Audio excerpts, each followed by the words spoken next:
Welcome to Spring LIB. All right, we've got a question here that describes fuel consumption of a car, C, as a function of speed of the car. Now, at very low speeds, it runs inefficiently, excuse me, but when C, initially, C decreases as speed increases, but at high speeds, the fuel consumption increases. And I'm not going to draw, well, I'll go ahead and draw the graph here, just to give a better visual depiction. You can see it in your textbook as well.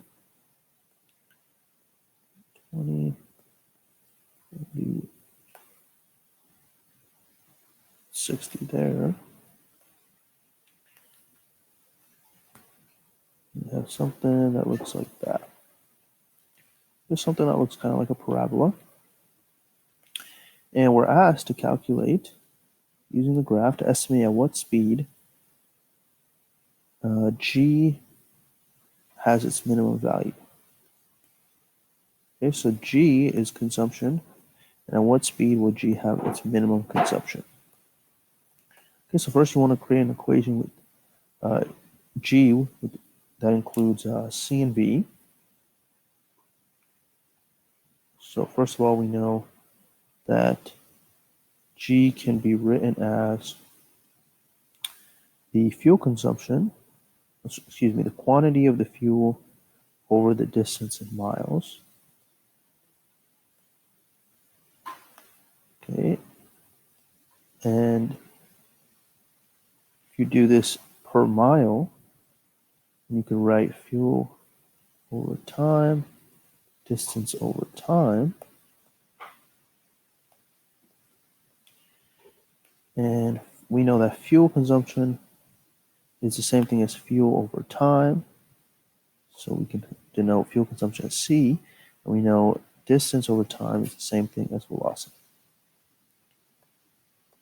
All right, now if we took the derivative, the change in G,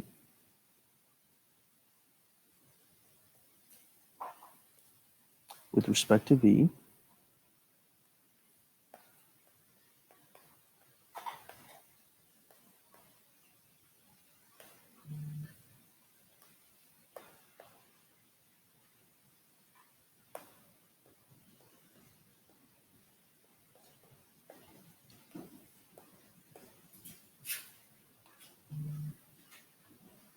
and we set the change in G over dV to be equal to 0 because we're trying to calculate what our speed would be when our G is at its lowest. Then we could get this to come out to be V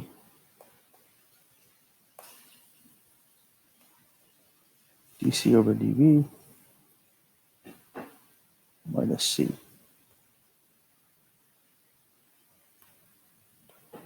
And then C is equal to V dC dV. Okay, so when this is true, you have your, for this V here, you would have your smallest G value.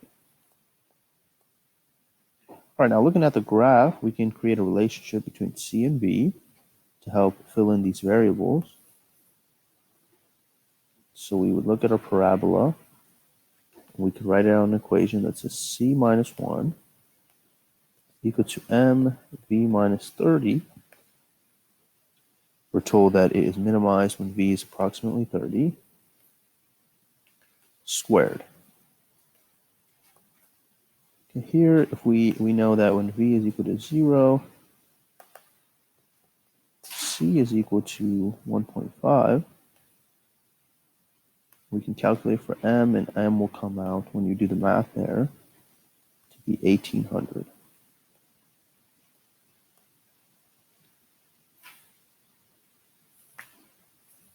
Okay, so then if we rewrite our C equation, we have 1800 V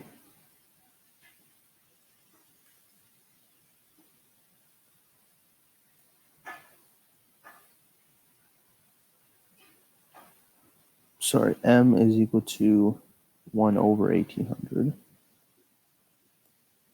Get the math wrong there. Once you plug all those numbers in, you should get m equal to 1 over 1800.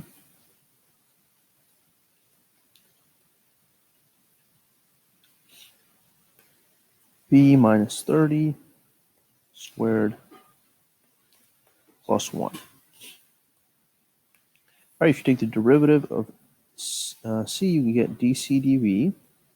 Right, and the reason why we're doing this is so that we can calculate our dc dv here and our c, and then we can calculate what our v would be when g is at its minimum. Okay, so we're going to take the derivative of c with respect to velocity, and that'll come out to be 1 over 1800 times 2 times v minus 30.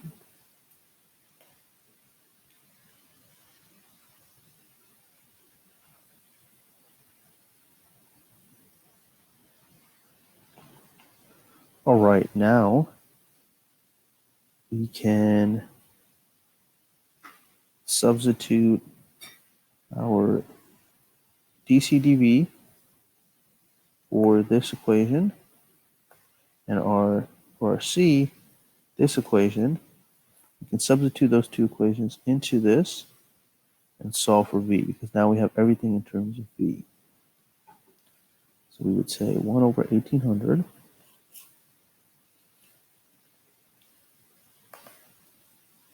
multiplied by v minus 30 squared plus 1 is equal to 1 over 1800 multiplied by 2 v minus 30 times v.